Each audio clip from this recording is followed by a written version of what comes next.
dengan kurang sesuai ya, maksudnya yang nggak nyambung gitu ya dengan substansi.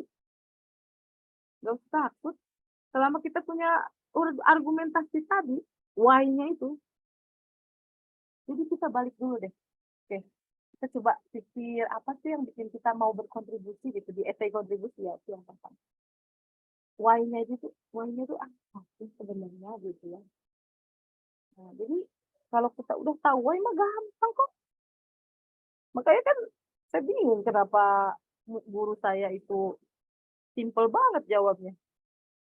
Emang buat apa dapat LPDP? Jadi sampai santai gitu. Cuma mau dong LPDP, emang buat kata dia, emang buat apa beasiswa LPDP? Jadi gitu. Kita tesnya normal gitu. Padahal ilmu nasional, padahal ilmu kita waktu itu belum sampai maksudnya dia tuh. Saya mikir, ya Allah, dalam hati, kalau sekarang kalau ingat ya pengen ketawa, ya bodohnya aku, ya Allah. Tapi tuh paham, ini lama-lama tuh paham. Oh gitu maksud si Teteh. Kenapa dia nanya emang LPDP buat apa gitu. Mana pentingnya. Terus kayak gimana ya, saya tuh jadi suka pengen ketawa gitu kalau misalnya apa tahu ternyata kita teh bodoh ya, lemah gitu. Karena ya yang maha baik mah Allah. Gitu. Tapi sebenarnya biar nyambung itu sampai LPDP kan kita punya essay kontribusi kan ya. Nah, kontribusi itu kita cari tahu dulu maknanya, makna tersiratnya apa. Terus abis itu kita cari tahu why-nya kita tuh kenapa sih kita tergerak ingin berkontribusi gitu kan. Nah, untuk bisa tahu kenapa kita tergerak untuk berkontribusi, kita harus tahu dulu diri kita. Apa kelebihan, kekurangan, ya kan? Nah, habis tahu kelebihan, kekurangan, habis itu kita apa? Ngerti dong apa yang harus dilakukan. Oh, saya nggak mau jurusan eh, MPKP apa kalau ubah pernah tuh apa yang di itu MPKP MPKP lah pokoknya mata kuliahnya. Saya nggak mau belajar itu, tahu itu berat karena ada cacing-cacingnya. Saya punya kelemahan otak kiri lah, saya otak kanan gimana mau memaksakan matematika? Orang saya 6 kali 5 aja lupa. Orang biasa pakai kalkulator kan ngitung di kantor. 6 kali 7 itu berapa ya? Oh iya 42. Mikir lagi gitu karena udah lama nggak di-recall sih ingetan-ingetannya. Kan tahu. Kalau kayak gitu enak gitu. Ya kan? Itu sih yang penting yang Esa bilang ini fundamental banget. Nah, terus sekarang mari kita lanjut dengan susunan esai yang baik. Kan kalau kalau Mbak Endahnya udah tahu lah sebenarnya Esa cuma nyampein apa yang diajarkan oleh Hobi ya, sama tuh cari tentukan kata kunci ya, kata kunci. Terus abis itu kita tahu kata kuncinya apa, misalnya ada satu atau dua, itu kita langsung cari apa namanya dari set atau bikin outline-nya. Nah, ini bikin outline itu penting. Penting banget. Kenapa? Karena ini ibarat kita mau bikin buku, ini teh daftar isi guys. Enggak. Jadi daftar isi itu harus dibuat di awal, jangan bikin isinya dulu baru bikin daftar isi. Kita kan biasanya gitu ya, bikin laporan ya. Bikin laporannya dulu baru bikin daftar. Padahal kalau mau bikin buku, bikin essay itu kayak gitu. Makanya kalau kita baca buku, kalau kita mau tahu isi bukunya, tanpa kita membaca seluruhnya kan lihat daftar isi kan? Ya enggak? Lihat daftar isi dulu. Nah, makanya kita ayolah bikin outline dengan untuk sebagai gambaran bahwa oh saya tuh nanti itu akan menulis tentang misalnya kontribusi esai ya, kontribusi esai tentang edukasi perencanaan keuangan bagi ASN milenial. Aduh maaf ya tulisan saya dokter banget nih, dokter terjadi. Nah misalnya edukasi perencanaan keuangan bagi ASN milenial gitu.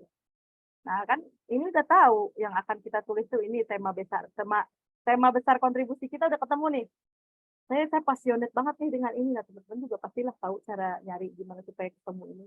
Dilihat aja ke belakang-belakang, saya tuh senangnya baca-baca paper apa gitu. Atau baca-baca data tentang apa, apakah tentang apalah tema besar aja dulu cari. Kan misalnya saya ketemunya, oh ya saya suka tentang financial planner. Financial planner, akhirnya saya bikinlah kelola uang kita. Dari kelola uang kita, apa tujuannya itu? Kuncinya adalah edukasi. Nah, kenapa dipersempit untuk ASN milenial? Ya ini mah nyambung-nyambung biar biar nggak dicecer habis pada saat wawancara. Kan kamu TPNS, ngapain kamu kontribusi begini? Oh, saya buat ASN milenial, Bu. Saya paham betul bahwa ASN milenial saat ini jumlahnya lebih dari yang dominan 40 sekian persen. Ditambah dengan yang Gen Z udah 48%. Bayangkan kalau ASN milenial ini yang mereka itu tahu digital, mereka terjebak pinjol, mereka terjebak judi, mereka terjebak slot. Dan itu kejadian loh di belakang saya, di belakang teman dekat, di lingkungan itu ASN loh. Nah itu kan kayak, aduh kok ngeri banget ya gitu. Kayaknya kita pengen bantu deh mereka. Itu sih, kalau esai-esai ini kuncinya isinya tentang ini. Nah caranya gimana bikin outline yang baik? Pertama ya tentulah kita sama kayak bikin apa ya, bikin tesis ya. Ya pendahuluan lah, ada pendahuluan ya kan. Nah pendahuluan isinya apa? Bagusnya ya langsung why. Sorry, maaf. Ini why. Gimana ya? Aku lupa ya. Sambil ingat-ingat esainya.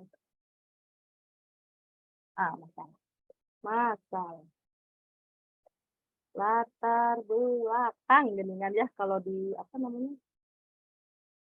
Di apa Mbak? Deskripsi ya. Bab 1 teh latar belakang. Ya kita harus paham dulu masalahnya apa. Baru ketemu nanti solusinya. Masalahnya dari mana? Oh, masalah itu gampang carinya. Dengan coba lihat itu strategi. Strategi itu apa sih? Isu strategi itu adalah isu yang suka diceritain sama Jokowi aja gampangnya malah. Kalau masih dibahas-bahas sama Jokowi, berarti dia itu yang besar gitu dampaknya itu. Ya enggak? Apa sih masalah isu strategis yang dibahas oleh Jokowi? Yang menjadi fokus beliau dalam ini, oh apa kalau kami bilang itu berarti bidangnya adalah pengembangan kompetensi ASN ya enggak? Itu kan isu strategis, isu besarnya. Nanti dibagi-bagi lagi, diturun-turunin, oh ketemulah setelah diturun-turunin. Aduh mungkin saya bahasanya kecepatan ya, kalau kurang paham nanti boleh tanya. Boleh, iya. Apa ngepel?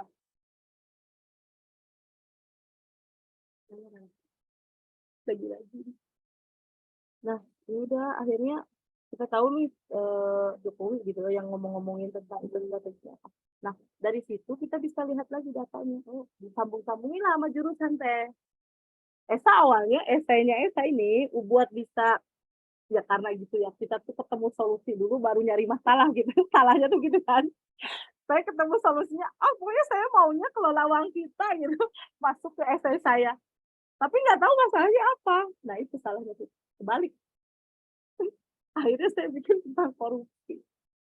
Saya juga tahu ini nggak bakal lolos nih. Maksudnya kayak ya namanya juga udah lama nggak nulis ya, jadi lupa lah. Sama Pak Denny gini, sama atasan ya di kantor lah ada yang tempat sharing gitu. Itu nggak nyambung, Kak. Di kamu kan bisa naon, ini naon jadi urusan karena KPK. Astagfirullahaladzim, dalam hati. Ya juga ya, bego banget. Aku baka gitu kan kalau kata si Luffy. Astagfirullahaladzim, dalam hati. Makasih apa, makasih udah diingetin. Coba deh kamu cari data tentang pertumbuhan di Indonesia. Itu kan nyambung ke SE gitu kan. Ya manajemen masih lah ada pasut itu. Akhirnya Esa ya udah oke lah kita. Jadi bikin esai itu bukan harus langsung nulis yang panjang gitu. Enggak. Nanti pusing sendiri loh. Idenya stuck gitu kan. Mungkin kalau Mbak Meta udah enggak ya.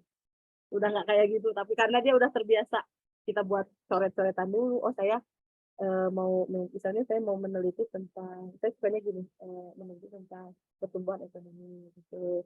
Coba lihat data pertumbuhan ekonomi per tahun sekian gini. Oh, kenapa dia bisa naik? Kenapa dia bisa turun? Oh, penyebabnya ini. Nanti dari penyebab ini turunin lagi, turunin. Ketemulah permasalahan. Itu latarnya. Oh, ternyata pertumbuhan ekonomi kita tuh menurun karena COVID.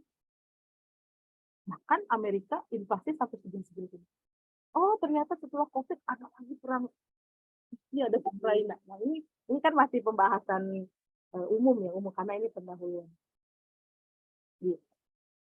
Ini para isinya paragraf 1 itu ini nih. Boleh sih bisa dipecah-pecah, misalnya kita tentuin deh misalnya di paragraf 1 tuh saya pengen ngomongin pertumbuhan ekonomi. Terus ini faktor-faktor yang mempengaruhi pertumbuhan ekonomi. 3 permasalahan di Indonesia, kenapa sih pertumbuhan ekonomi itu turun atau stagnan atau malah inflasinya gede banget gitu. Bla bla bla bla. Oke, cerna dulu ya sampai sini ya. Ini isi bab 1. Diendapkan di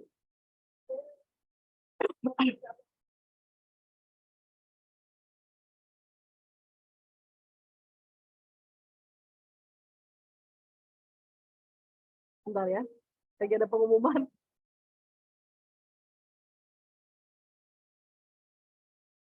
Oke. Aduh, sekali lagi cerita. Kedengeran nggak, Mbak? Enggak ya? Oh, enggak kedengeran. Kirain kedengeran, makanya saya berhenti. Oke. Sampai sini paham ya? Ada yang mau ditanya dulu nggak? Coba biar saya sambil ini. Mbak, kalau yang saya itu, yang begininya itu banyaknya di draft disertasi. Oh, di proposal apa namanya? Disertasi. Oke. Enggak. Oke, ini esai itu kan maaf esai tadi keloncat ya materinya di pendahuluan itu teman-teman boleh dengan memulai memperkenalkan diri ya. Kalau esai LPDP ya. Oh, perkenalan dulu kalau nggak salah. Perkenalan diri isinya apa? Cukup nama, asal apa namanya? Asal daerah. boleh asal daerah. Kemudian jurusan apa dulunya, kuliah di mana, kemudian lanjut dengan apa tuh namanya, Nanti mau unit kerja. Oh, okay. Kerjanya sebagai apa, profesi sehari-hari. Nah, udah tuh. Kan kita kan mau mengaitkan antara profesi dengan kontribusi kan. Ya udah baru masuk ke tadi yang ini nih, permasalahan.